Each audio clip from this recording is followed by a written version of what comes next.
Welcome to the Hangry Games Arena, where Kelly Brewster, the author of What's Eating You and host of the Hangry Games, is shaking up the weight loss world. She's providing you with tons of resources and helpful tips to obtain your long-term wellness and weight loss goals once and for all. The Hangry Games is recorded and produced at Open Space Studios. All right, we are right back at you, Hangry Game Nation. I know, right? Literally took a water and a bathroom break and ready to get back into our what's happening when nothing is happening, right? Yes, I'm in my pickleball attire. Yes, as soon as we're done with this, I might hit the courts again. We'll see, because I already played this morning. So it was so much information, really. It was so much information. And this is probably one of the most common topics that I talk about, because patients do. They get into this rut, they get into this plateau, and they get frustrated. And so I think there's a lot of things that we don't realize that we could be doing that could be sabotaging ourselves. So we're going to cover the rest of those particular topics today, or this in part Dewey, and then we'll get you out of here. Okay, sound good? All righty. We talked cliffhangers. I said, I'm going to leave you with a few cliffhangers. Yes. It was like, 2 minutes for me. It's like a week for you. Right. So yeah, you did have a cliffhanger. Let's just talk about some of the things. So in our previous episodes, we talked about exercise, water intake, maybe some whole food consumption, and even avoiding that myopic view of our weight loss journey, which, this next episode, we're going to really talk about some more additional reasons that weight loss can curtail our journey, or what are some things that can do that. But I want you to make sure, did you do your takeaways? Did you make sure that you made just some small changes and tweak some things so that maybe you could get this journey back on a maybe get some good momentum going again? I hope you did that. I really do. Now let's just jump in, because we have a little bit to cover. I don't want to be a killjoy here. I really don't. I don't. You got to love it, right? I'm setting you up ahead of time. But alcohol can be a huge game changer in impeding your weight loss. This is really no different than sodas. I mean, it really isn't. In fact, from our previous episode when we talked about all the different calories, alcohol has its own calorie category, and it is immediately combustible. Just remember, like if I lit alcohol up like the flamboy, the bananas Foster, it like immediately burns up. It's the same concept, but your body doesn't use anything to do it. It happens just automatically. So there's nothing that you use to actually do that. So not only you're absorbing all of these empty calories, but it changes how we see food. What? That kind of sounds weird. Yes. People typically eat more when they drink because their appetite has increased, and your ability to be more attentive to what you're eating and how much you're eating is hindered by your little mood altercation you got going on with the alcohol. Get this. Alcohol has a negative impact on how your body burns fat as well. And we all know we want to be burning our fat optimally, right? I don't want anything hindering that, right? But obviously the right answer here is to cut back, or in this case, I would say avoid altogether. But when you are making this choice, understand what is the best option, okay? What's the best option out there? Now, I don't drink, so this is not my wheelhouse, but there are articles out there that will suggest some things that will be lower in calorie and better for you if you are in a weight loss journey. Sometimes the biggest barrier to weight loss is, unfortunately, maybe a medical condition that you have been diagnosed with at this time, and you are on either medications, or maybe you haven't been diagnosed yet. I would encourage you, if you're having problems with headaches, if you're having problems with weight loss being a factor or an issue, just not feeling right, it's not going to hurt you to see a provider. It's not going to hurt you to see a physician and at least be evaluated. Some conditions that can do this, though: high blood pressure, thyroid disease, and even insulin resistance or metabolic syndromes can definitely have some negative impacts, especially if they're not managed. High blood pressure itself may not necessarily cause that, but the medications you have to be on because you have high blood pressure can definitely slow down the heart, slow down the circulation, It creates a little bit more lethargy, and there is some weight gain with that. Um, if you suffer from hypothyroidism, this is an underactive thyroid, your body is actually incapable of keeping up with your intake, even if you are calorie restricting, because it's got to do something. It helps us with some of those issues. And so if hey, Kelly, I'm doing all the right things, I'm eating right, and I haven't changed any of that, and I've listened to some of the things that you've talked about, but I really haven't seen any change in the scale. In fact, it kind of goes up, and I don't know what else to do. I've done as much calorie restriction and deficit as I can. You might need some labs done. Usually what I'll do is I will actually get labs before I start somebody on any kind of medications or any kind of eating plan or anything like that, because I kind of want to know what I'm dealing with. I want to know ahead of time so that I can help them. Now, controlling these conditions, maybe talking to your provider about other options for management, can be very effective for you in just getting back to some smooth sailing in our weight loss journey. Another huge issue here when we talk about medical conditions is physical injury. This actually affects your ability for your metabolism to maintain its steady pace, and it gets affected and altered abruptly. But the problem is you still have the same appetite. So you still got the same appetite. All of a sudden you went from boom, boom, boom, boom, boom to like nothing. And your body doesn't have the opportunity to compensate quick enough. And it just becomes a deadly combination. And you can start seeing some changes to the scale. I have a quick little story here. I was coming down the stairs. Actually, believe it or not, this could be the reason why I had that 15-pound weight gain when I went to the cardiologist. But I think it was the October before that.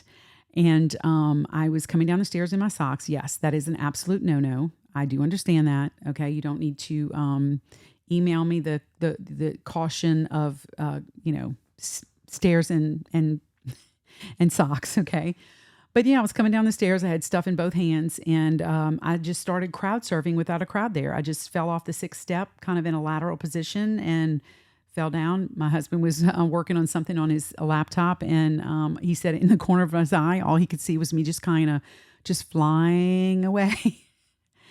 I had a slight tear to my MCL, and I was in a brace from my thigh to my lower calf for 8 weeks with PT. So you can imagine, you're exercising frequently, you're doing all your calorie restriction, your appetite is the way it was, and then all of a sudden you're not doing what you were doing before. And it does play a huge role in how you do.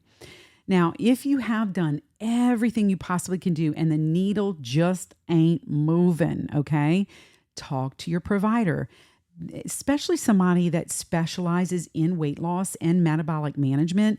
They may be able to help you with some additional interventions that can help you along the way. Now, this is not in my notes, but I would love to have at this point the funeral march in the background. I would love to be dressed all in black and say, I'm so sorry for the loss of semaglutide. It's a loss. We've all taken a hit. People, I want you to think about this for a second. There was life before semaglutide and there's life after semaglutide. Do I think it's a great product? Absolutely do. But is it an end all? No, it's not. You have to have that additional stuff in place. You've got to have the eating plan. You've got to have the exercise and the behavior changes to really make it work. It is just a tool. So when you work with a bariatric specialist or somebody that works in metabolic management and weight loss, they're going to help you and guide you and help you with what's going to work best for your situation. And that's what's important. Yes, I wanted to do that. I wanted to. So sometimes so this is another thing. Sometimes I feel like I'm getting too old for this. I'm just getting too old for this, Kelly. I don't know. And when I think about that, I think about, like, I don't know if you remember this movie Lethal Weapon, when the guy that was working with Mel Gibson, this was his signature line. He would always say this after this big scene. He'd be like, I'm getting too old for this. And sometimes we kind of feel that way. We feel like I'm getting too old to count calories. I feel like this is enough, really. I think I might have said this maybe a time or two myself. Let's face it, all the eating and the exercise in the world, it's not going to change our age. That is the one fixed part of this entire equation. It's our age. It's not really fixed because it keeps going up, but it's the one thing you can't change, right? You can change everything else. You can't change that. So as we do age, our hormones do change, and with that, our metabolism kind of shifts as well. Now, here's where we need to get creative. This is where, okay, you know what? Okay, all right, that's fine. My age is going up. I get it. Well, let me just change it up a little bit. And you got to be creative. You got to do a little bit in a lot of ways all over time. And just don't get into like an eating or an exercise rut. Don't be afraid to try something new. Pickleball. Avoid the boredom train that takes you to stagnationville. Seriously, you want to just keep changing things up. What works, throw it. If it works, great, keep it. Put it in your artillery. If it doesn't, then throw it away. Get rid of it. The biggest takeaway with this particular barrier is you want to attempt to improve your muscle mass with age, because we naturally start to lose this as we get older. Resistance training, maybe some light weight training can definitely work wonders to really jack that metabolism rate up, even when you're not a spring chicken. Okay. So even when we're not a spring chicken, that's how we can do it. Okay. Now we definitely can use more woosah, moments in our life, right? Absolutely.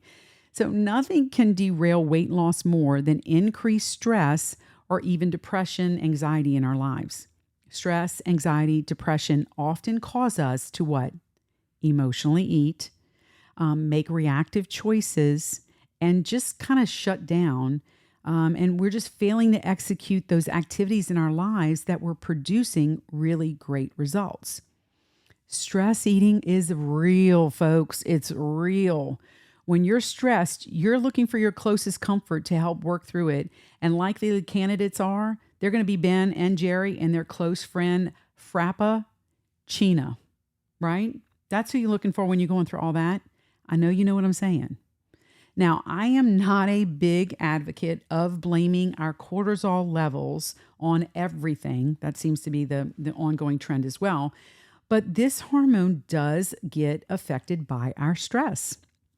So when your cortisol is rising in a stressful situation, our insulin, which regulates body sugar, goes down, means that you're not able to break those sugars down like you normally would do.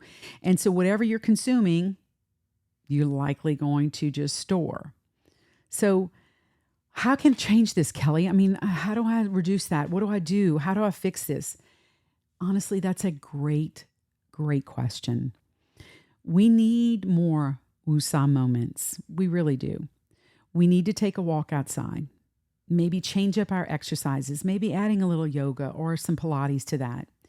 If it's significant enough, the stress or the anxiety is significant enough, then talk to somebody, preferably a counselor or a provider that can kind of help you work through your responses and maybe help you to implement better coping mechanisms. Because let's face it, stress ain't going away anytime soon, right? So we need to figure out what we can do to work around that. Now, if you have experienced a traumatic event, maybe a death in the family, maybe emotional or sexual abuse, this can play a really huge impact on your ability to lose weight. As women, we're not immune. This is literally a current statistic, which is mind-blowing. 1 in 3 American women are going to be exposed to some kind of sexual abuse in their lifetime. And that's just crazy. It's crazy. If this is something you are dealing with and it is affecting your weight loss journey, even if it's not affecting your weight loss journey, if you happen to be dealing with this, please seek some help. There are people in your corner that want to help you to get through this and to maybe help you this can actually be a game changer for you in your wellness and weight loss journey, but your overall health and wellness as well. So find somebody that can help you work through that. I promise you, you're not going to be upset about doing that. Now, keep in mind that there are actually a lot of medications that you could be taking that can affect your weight. And if you're not seeing the scale budge, start taking a little inventory and looking at what you are taking and is there potential culprits actually here. Now, again, the high blood pressure medications that we talked about, that's one of the things. SSRIs, these are medications for anxiety and depression. Steroids can all put a world of hurt on your wellness and weight loss journey. Now, if this is the case, certainly you want to talk to your provider about other options that might be more weight neutral for you in the long run, especially when you're talking about anxiety and depression medications. Some of the newer ones on the market, Trintellix is one. It's a little bit more weight neutral. Wellbutrin actually is in Contrave, which is a weight loss medicine, and it's good for anxiety, but more depression. So there are specific medications that can actually help you to neutralize that factor that can create a barrier for you, which actually leads us into another significant issue that can absolutely derail us in our weight loss success, and that is food addictions. Hi, my name is Kelly, and I love junk food. It's the truth. I'm admitting it. Remember that admitting it is the first step to recovery, right? I know. All joking aside, though, if you find that you have an absolute uncontrolled craving for certain bad foods that can absolutely create a barrier with your wellness and weight loss journey, you might have a food addiction. Now, by no means does this mean you are a weak individual, that you may not be motivated or strong enough. What it does mean is that you may have developed maybe some unhealthy relationships to food that we need to focus on changing. Binging is huge, and a lot of individuals will binge.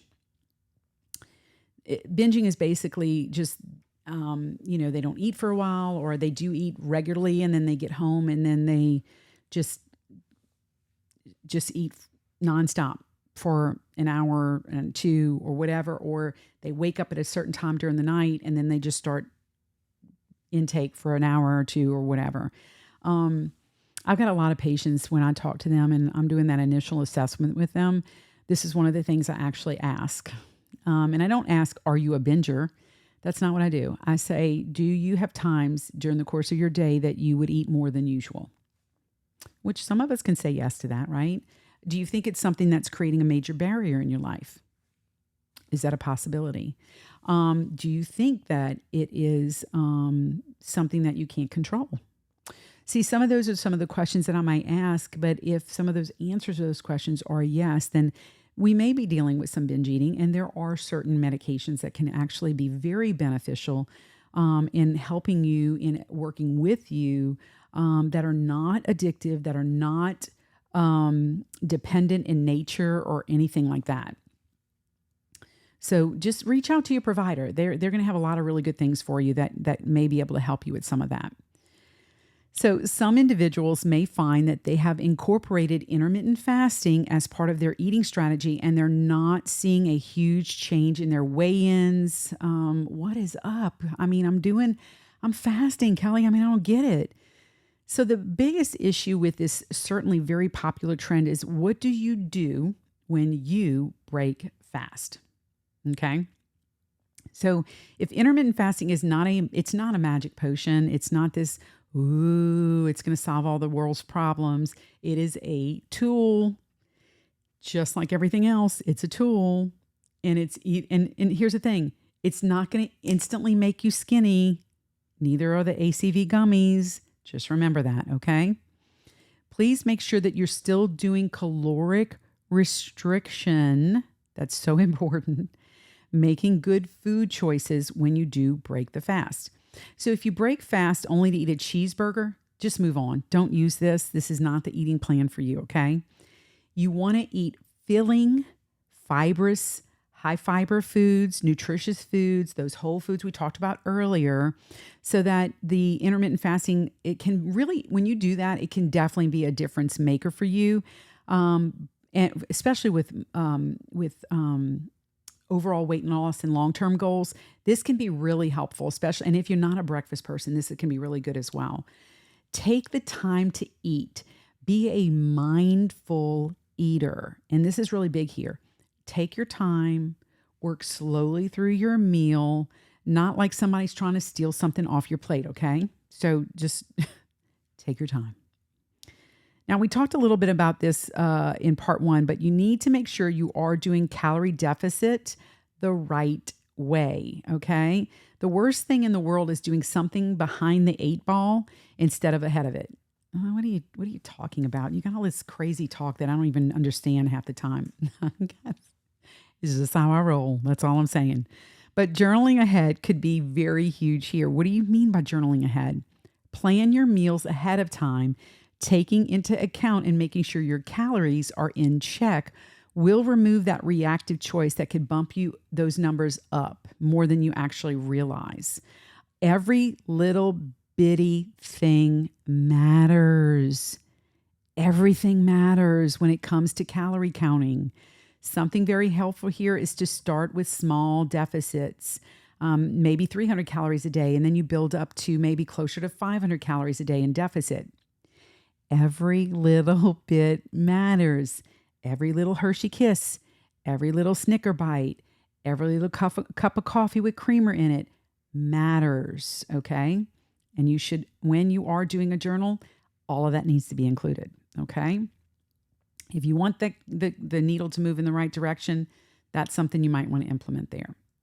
Hey, my keto friends, how you doing out there? It can actually be your nemesis. So if you've been doing keto and you're not seeing the results that you want to see, you may be eating some great, high fat, high protein foods, but unfortunately, you may not be eating either enough healthy proteins and fats, or maybe you're eating too many of them. And what is our motto? What do we say? A calorie is a calorie is a calorie, right? So if you eat a big bag of almonds instead of your portion size, you, my friend, are not going to lose weight. This is where you need to educate yourself more. You need to know what your portion sizes are ahead of time. You need to know if it's a healthy fat ahead of time, because all of this can make a world of difference in avoiding an excess in calorie intake.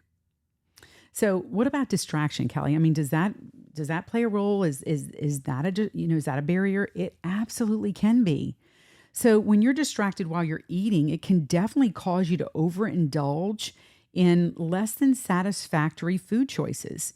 It happens to us all. You're at a party, you're at a ball game, maybe at work in a big meeting. You're just not as mindful. You're just not watching what you're doing as much. And sometimes you can just partake in unwanted calories and wake up out of that stupor a few hundred calories over our intended goal, right? So I have a patient I talked with the other day. She had such a brilliant idea. She really did. This was on point. So she has one of those little timers. It's an egg timer, but it's the hourglass one that you flip over. And she says, Callie, I can't do it when so here's what she said. She said, when I use the timer, I always leave food on my plate. And I'm like, really? Tell me more about it. I want to know more about this, And she said, so I flip that thing over and it's like a 10 or 15 minute timer. And she said, I eat very slow. I'm very mindful about my food. I start with my vegetables first. I move to my protein, and then I'll eat whatever carb I have on my plate. And she said, I cannot tell you, she said, how often I leave food on my plate. And I'm like, that's just amazing. And it's such a simple little applicable activity that you can implement, that if you feel like maybe I am eating in a rush, maybe I am eating while I'm running out the door, or, and let me tell you, I cannot stress enough. Leave your phone at your desk or on the counter when you sit down to eat. This is absolutely the worst distraction in the world.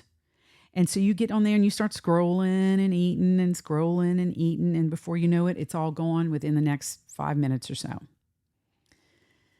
So so let's talk a little bit about this. So one of the, this leads me to one of the last barriers that we're going to talk about today. And that's not eating on a predictable schedule. Now, we do not need to go all Rain Man. I got to eat at 5. I got to eat chicken. Got to eat my veggies. Got to eat at 5. Got to eat 5. No, we don't need to do that, right? But we need to have some consistency to avoid getting caught off guard by hunger and then whatever else is going on around us, right? You can't control everything, but you can prepare for anything. Yes, you know what I'm going to do. We're going to repeat this for those in the cheap seats, right? You cannot or can't control everything, but you can prepare for anything.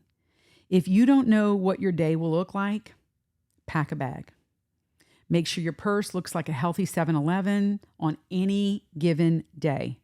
Make sure to set meal times at least every 4 to 5 hours, unless you're doing intermittent fasting, to ensure to reduce any reactive negative choices.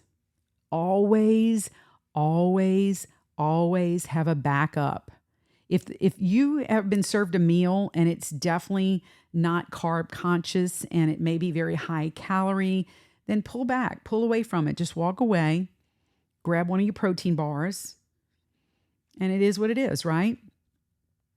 If you say, oh, well, I have to eat it. My friend, went through all this trouble and, and I feel bad and all that. I need you to go visit the big butt, all the excuses, because that's what you're doing right now. Okay. Or go to the book and read the chapter on rationalization. That would be even better. And I just want you to set up camp there for a little while. Okay. So I've covered, okay, a lot of barriers, okay? We've covered a gamut of different distractions, barriers, conditions that can definitely hinder our wellness and weight loss journey. And I hope that this has given you some insight into what can deter your process or progress and definitely affect your determination. Look, here's what I want you to know. We all have those moments, right, where we hit a plateau, and that's okay. It's okay to hit the plateau. Stay on course. But if eventually you don't see the changes you're looking for, even if there's some subtle little barrier that might be creeping in that you don't even realize is causing havoc, then just assess, see where I'm at. Go through some of this, listen to the podcast again. Am I missing anything? Maybe there's this one little thing that creeped in and is just wreaking havoc in your wellness and weight loss journey.